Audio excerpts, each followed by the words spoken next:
Negatives ಅಂತ ಬಂದರೆ ಈಗ ತುಂಬ ಜನಕ್ಕೆ ಇದು ಫೀಲ್ ಆಗಿರುತ್ತೆ ಒಂದು ಟೈಮಲ್ಲಿ. ಅಂದರೆ ಫೀಲ್ ಆಗಿರುತ್ತೋ ಅಥವಾ ಅವರೇ ಅಂದ್ಕೋತಾರೋ ಗೊತ್ತಿಲ್ಲ, ನಮ್ಗೆ ಯಾರೋ ಬ್ಲ್ಯಾಕ್ ಮ್ಯಾಜಿಕ್ ಮಾಡಿಸ್ಬಿಟ್ಟಿದ್ದಾರೆ ಅನಿಸುತ್ತೆ, ನಮ್ಮ ಓನ್ ಫ್ಯಾಮಿಲಿಯವರೇ ನಮ್ಮ ಮೇಲೆ ಅದನ್ನು ಪ್ರಯೋಗ ಮಾಡಿದ್ದಾರೆ ಅನಿಸುತ್ತೆ, ಅಥವಾ ಫುಡ್ಡಲ್ಲಿ ಯಾರೋ ಹಾಕಿ ಕೊಟ್ಟಿದ್ದಾರೆ. ಇಸ್ ದಟ್ ಈಸಿ ನಾವು ಒಬ್ರಿಗೆ ಬ್ಲ್ಯಾಕ್ ಮ್ಯಾಜಿಕ್ ಮಾಡೋದಕ್ಕೆ? ಒಂದು ಕೂದಲು ಸಾಕು ಅಥವಾ ಒಂದು ಬಟ್ಟೆ ಎಳೆ ಸಾಕು ಅನ್ನೋದಕ್ಕೆ? It is possible, it is a possibility. ಅದನ್ನೆಲ್ಲ ಮಾಡೋದಕ್ಕೆ ನೀವು ಅಥರ್ವ ವೇದ ತೊಗೊಂಡ್ರೆ ಅದರಲ್ಲಿ ಈ ಬ್ಲ್ಯಾಕ್ ಮ್ಯಾಜಿಕ್ ರಿಲೇಟೆಡ್ ಇದೆ, ಅದು ಬಿಟ್ಟು ಬೇರೆ ಬೇರೆ ಸೋರ್ಸಸ್ ಇದೆ. ಬಟ್ ಬ್ಲ್ಯಾಕ್ ಮ್ಯಾಜಿಕ್ ಅಂತ ಬಂದಾಗ ಅದರ ಅಗೇನ್ಸ್ಟು ಸ್ಟ್ರಾಂಗೆಸ್ಟ್ ಎಂಟಿಟಿ ಅಂದರೆ ಪ್ರತ್ಯಂಗಿರ ಬರುತ್ತೆ. ಅದಾದಮೇಲೆ ನೀವು ಅದಕ್ಕೆ ಏನು ಸೊಲ್ಯೂಷನ್ ಹುಡ್ಕೋಕ್ಕಾಗ್ತಿಲ್ಲ ಅಂತಂದರೆ ಸರ್ಟನ್ ವೆರಿ ಸ್ಟ್ರಾಂಗ್ ಅಸ್ಟ್ರಾಲಜರ್ಸ್ ಇರ್ತಾರೆ, ಅವರು ಕೌಡೆ ಹಾಕಿ ಹೇಳ್ತಾರೆ ಇದು ಆಗ್ತಾ ಇದೆ ಅಂತ. ಅಂಥ ಜಾಗಗಳಿಗೆ ಹೋಗಬೇಕು, ಅಂಥ ದೇವಸ್ಥಾನಗಳಿಗೆ ಹೋಗಬೇಕು, ಆ ಥರ ಸೊಲ್ಯೂಷನ್ಗಳು ಹುಡುಕಬೇಕು. ಆಗಲ್ಲ ಅಂತಿಲ್ಲ, ಆಗಿರೋದು ನಾನು ತುಂಬ ಸರಿ ನೋಡಿದ್ದೀನಿ.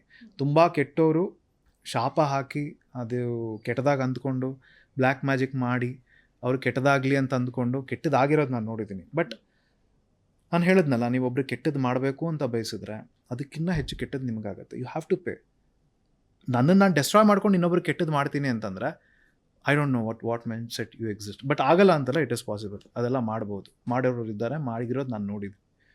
ಈಗ ನೆಗೆಟಿವ್ಸ್ ಅಂತ ಹೇಳಿದಾಗ ಅಟ್ರಾಕ್ಟ್, ಈಗ ಸಾಮಾನ್ಯವಾಗಿ ತುಂಬ ಜನ ನೆಗೆಟಿವ್ ಎನರ್ಜಿಗೆ ಅಟ್ರಾಕ್ಟ್ ಆಗ್ತಾರೆ. ಸೊ ಈಗ ಓಕೆ, ಬ್ಲ್ಯಾಕ್ ಮ್ಯಾಜಿಕ್ ಮಾಡೋರಿದ್ದಾರೆ, ಅದರಿಂದ ಹೊರಗಡೆ ಬಂದಿರೋರು ಇದ್ದಾರೆ. ಬಟ್ ಈ ಆತ್ಮಗಳು ನಮ್ಮ ಮೇಲೆ ಬರುತ್ತೆ ಅಂತ ಹೇಳ್ತಾರಲ್ಲ, ಈಗ ದೇವರಾಗಿರ್ಬೋದು ಅಥವಾ ಇನ್ನೊಂದು ಆತ್ಮ ನಮ್ಮ ಒಳಗೆ ಬಂದು ಸೇರ್ಕೊಳ್ಳೋದಾಗಿರ್ಬೋದು, ಅದು ಸತ್ಯನ ಆಗುತ್ತಾ? ಅಂದರೆ ಒಂದು ಆತ್ಮ ಇರಬೇಕಾದ್ರೆ ಇನ್ನೊಂದು ಆತ್ಮಕ್ಕೆ ಪ್ರವೇಶ ಆಗುವಂತಹ ಚಾನ್ಸಸ್ ಇದೆಯಾ? ಇದೆ. ನಾವು ಎಷ್ಟೊಂದು ಸರಿ ನೋಡಿದ್ದೀವಿ.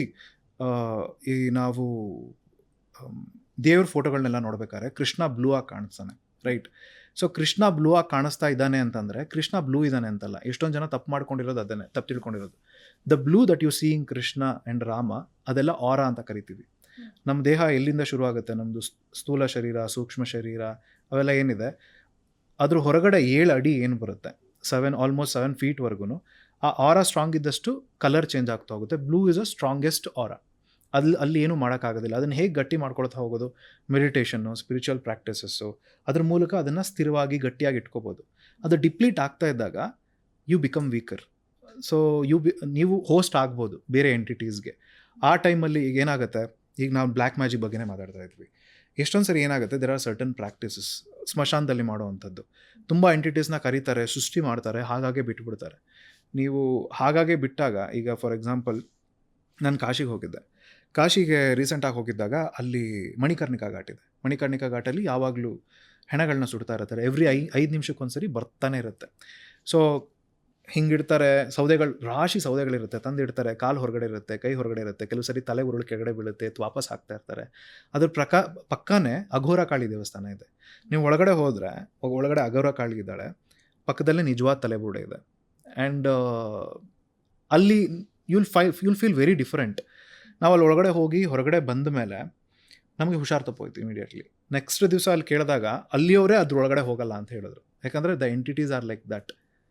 ನಿಮ್ಮ ಆರಾ ಎಷ್ಟು ವೀಕ್ ಇದೆ, ನಿಮ್ಮ ಆರಾ ಎಷ್ಟು. ಈಗ ಅದಕ್ಕೇ ನೀವು ಸ್ನಾನ ಮಾಡಿದ ತಕ್ಷಣ, ಈಗ ಒಂದು ಜಾತ್ರೆ ಥರ ಹೋಗಿದ್ದೀರಾ ಅಂತ ಅಂದ್ಕೊಳ್ಳೋಣ, ತುಂಬ ಟಯರ್ಡ್ ಆಗೋಕ್ಕೆ ಶುರು ಆಗುತ್ತೆ. ಅಮ್ಮ ದೃಷ್ಟಿ ತೆಗಿತಾರೆ ಅಂದ್ಕೊಳ್ಳೋಣ, ರಿಲೀಫ್ ಆಗುತ್ತೆ. You are cleansing the aura. ಸ್ನಾನ ಮಾಡ್ತೀರಾ ಅಂದ್ಕೊಳ್ಳೋಣ, ಸರ್ಟನ್ ರಿಲೀಫ್ ಆಗುತ್ತೆ. That is water cleansing, you are cleansing the aura. Certain ಈ ಫೈರ್ ಕ್ಲೆನ್ಸಿಂಗ್ ಅಂತಲೂ ಮಾಡ್ತಾರೆ. ನೀವು ದೀಪ ಇಟ್ಕೊಂಡು ನಿಮ್ಮ ಸುತ್ತ ತಿರುಗಿಸಿದ್ರೆ again your aura get stronger. So ಎಲ್ಲಿವರೆಗೂ ಆರಾ ಸ್ಟ್ರಾಂಗ್ ಆಗಿರುತ್ತೋ ಇಂಥದ್ದೆಲ್ಲ ಅಟ್ರ್ಯಾಕ್ಟ್ ಮಾಡೋದು. ಎಲ್ಲಿವರೆಗೂ ನೀವು ಸ್ಪಿರಿಚುವಲಿ ಸ್ಟ್ರಾಂಗ್ ಇರ್ತಿರೋ, ಆ ಪ್ರೊಟೆಕ್ಷನ್ ಇರುತ್ತೋ, ಇದೆಲ್ಲ ಅಟ್ರ್ಯಾಕ್ಟ್ ಮಾಡೋಕ್ಕಾಗಲ್ಲ. ಎಲ್ಲಿವರೆಗೂ ಯಾವಾಗ ನಿಮ್ಮ ಆರಾ, ಈ ನಿಮ್ಮ ಮನೆ ಕರೆಕ್ಟಾಗಿ ನೀವು ಕಟ್ಕೊಂಡಿಲ್ಲ ಅಂತಂದರೆ, ಮಳೆ ಬಂದರೆ, ಬಿಸಿಲು ಬಂದರೆ, ಈ ಗುಡಿಸ್ಲು ಕಟ್ಕೊಂಡಿದ್ದೀರಾ ಅಂತ ಅನ್ಕೋಣ, ಜೋರ ಮಳೆ ಬಂತು ಅಂದರೆ ಹೊರಟೋಗುತ್ತೆ. ಅದೇ ದೊಡ್ಡ ಕಾಂಕ್ರೀಟ್ ಬಿಲ್ಡಿಂಗ್ ಕಟ್ಕೊಂಡಿದ್ದೀರಾ ಅಂತ ಅನ್ಕೋಣ, ಹೋಗಲ್ಲ. That is what it is. ಈಗ ನಮ್ಮ ಮೇಗರವಳ್ಳಿ ಅಂತ ತೊಗೊಂಡ್ರೆ ದುರ್ಗಾ ಪರಮೇಶ್ವರಿ ಅಮ್ಮನವರು ಅಂತಿದ್ದಾರೆ, ಬಹಳ ಸ್ಟ್ರಾಂಗ್ ಎಂಟಿಟಿ. ಸೊ ಅವರು ಎಷ್ಟೋ 1000 ವರ್ಷಗಳ ಕೆಳಗಡೆ, 5000 ವರ್ಷ ಕೆಳಗಡೆ ಅವರು ಅಲ್ಲಿ ಬಂದು ಇದಾಗಿದ್ದು ಅಂತಿದೆ.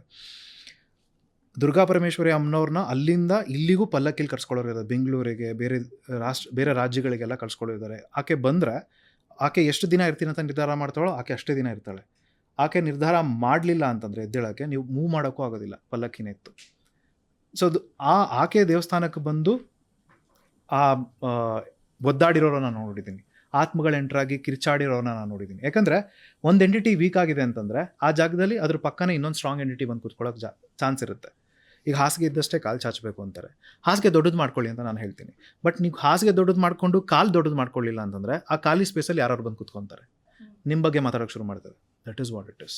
If your aura is not strong, if you are not spiritually strong, and ನೀವು ಇಂಥದನ್ನೆಲ್ಲ ಮಾಡ್ತಾ ಇದ್ದೀರಾ, ಇಂಥ ಜಾಗಗಳಿಗೆಲ್ಲ ಹೋಗಿ ಏನೋ ಒಂದು ಶಾರ್ಟ್ ಕಟ್ ಹುಡುಕಿ ಮಾಡ್ತಾ ಇದ್ದೀರಾ ಅಂದರೆ ಯು ಆರ್ ವೆಲ್ಕಮಿಂಗ್ ದಿಸ್. ಎಷ್ಟೊಂದು ಸರಿ ಬ್ಲ್ಯಾಕ್ ಮ್ಯಾಜಿಕ್ ಪ್ರಾಕ್ಟೀಸಲ್ಲಿ ಸ್ಮಶಾನಕ್ಕೆ ಹೋಗಿ ಮಾಡೋದು ಇದೆ. ಗುರುಗಳಿಲ್ಲದೆ, ಯಾರು ಜೊತೆಗಿಲ್ಲದೆ, ನೀವು ಯಾವುದೋ ಪುಸ್ತಕ ಹೊಡ್ಕೊಂಡು ಹಾಗೆ ಮಾಡ್ತಾ ಇದ್ದೀರಾ ಅಂತಂದರೆ ಅದ್ರ ಜೊತೆನೇ ಕರ್ಕೊಂಡು ಬರ್ತೀರಾ. ಇದೆಲ್ಲ ಪಾಸಿಬಿಲಿಟಿ, ಅದೆಲ್ಲ ಆಗೋಕ್ಕೆ ಸಾಧ್ಯ ಇಲ್ಲ ಅಂತಲ್ಲ. Another entity can enter you. ಆತ್ಮಗಳು ಎಂಟರ್ ಆಗ್ಬೋದು. ಈಗ ಎಷ್ಟೊಂದು ಆತ್ಮಗಳಿಗೆ ಏನೋ ಅಂದ್ಕೊಂಡು ತೀರ್ಕೊಂಡಿರ್ತವೆ, ಅದರದ್ದು ಪೂರ್ತಿ ಆಗಿರೋದಿಲ್ಲ ಡಿಸೈರ್ಸ್, ಅದನ್ನು ಕಂಪ್ಲೀಟ್ ಮಾಡ್ಕೊಳ್ಳೋಕ್ಕೆ ಒಂದು ಮೀಡಿಯಮ್ನ ಹುಡುಕ್ತಾ ಇರ್ತವೆ. ಈಗ ಆತ್ಮ ಅನ್ನೋದು ನಾವು ತೀರ್ಕೊಂಡ ತಕ್ಷಣ ಯಾವುದೋ ಒಂದು ನವರಂಧ್ರಗಳಿರ್ತಾವಲ್ಲ ಅದ್ರ ಮೂಲಕ ಹೋಗುತ್ತೆ. ನಾವು ತುಂಬ ಕೆಟ್ಟದ್ದು ಮಾಡಿದರೆ ಕೆಳಗಡೆಯಿಂದ ಹೋಗುತ್ತೆ, ನಾವು ತುಂಬ ಒಳ್ಳೇದು ಮಾಡಿದರೆ ಮೇಲ್ಗಡೆಯಿಂದ ಹೋಗುತ್ತೆ. ಆ ಥರ ಯಾಕೆ ಇಮಿಡಿಯೇಟ್ಲಿ ದಾರ ಎಲ್ಲ ಹಾಕಿ ಕಟ್ಟಿಬಿಡ್ತಾರೆ, ಮೂಗಳಿಗೆ ಹಾಕ್ತಾರೆ, ಎಲ್ಲ ಹಾಕ್ಬಿಡ್ತಾರೆ ಅಂತಂದರೆ ಮತ್ತೆ ಅದು ಎಂಟ್ರ್ ಆಗಬಾರ್ದು ಅಂತ. That is one of the reason. ನೀವು ಪುಸ್ತಕಗಳನ್ನ ಓದೋಕ್ಕೆ ಸ್ಟಾರ್ಟ್ ಮಾಡಿದ್ರೆ ಎಷ್ಟೊಂದು ಸರಿ ಯಾರು ತೀರ್ಕೊಂಡ ಮೇಲೂ ದೇಹ ಅಲ್ಲಾಡೋದೆಲ್ಲ ಇದೆ. ಹೇಳ್ತಾರೆ ಕೆಲವು ಸರಿ ಅದು ಮತ್ತೆ ಎಂಟ್ರ್ ಟ್ರೈ ಮಾಡ್ತಾ ಇದೆ, ಬದುಕಿರೋರ ಸಂಖ್ಯೆ ಕೂಡ ಇದೆ. ಸೊ ಯಾವುದೋ ಒಂದು ತೀರಿಲ್ಲ ಅಂತಂದರೆ ಅದನ್ನು ತೀರಿಸ್ಕೋಬೇಕು, ಅದನ್ನು ಮುಗಿಸ್ಕೋಬೇಕು ಅಂತಂದರೆ ಅದು ಒಂದು ದೇಹನ ಹುಡುಕ್ತಾ ಇರುತ್ತೆ. ನೀವು ಅಷ್ಟು ವೀಕ್ ಇದ್ದಾಗ ನೀವು ಅಂಥ ಜಾಗಗಳಿಗೆ ಹೋಗಿ ಬರ್ತಾ ಇರಬೇಕಾದ್ರೆ ಇದೆಲ್ಲ ಸಾಧ್ಯ ಇದೆ. ಈ ಗರ್ಭಿಣಿ ಹೆಂಗಸರು ಸ್ಮಶಾನಗಳಿಗೆ ಹೋಗಬಾರ್ದು, ಸುಡೋ ಜಾಗಕ್ಕೆ ಹೋಗಬಾರ್ದು ಅಂತೆಲ್ಲ, it can affect you directly. So these are all reasons. And if that is a possibility, yes that is a possibility. You have to keep your strong.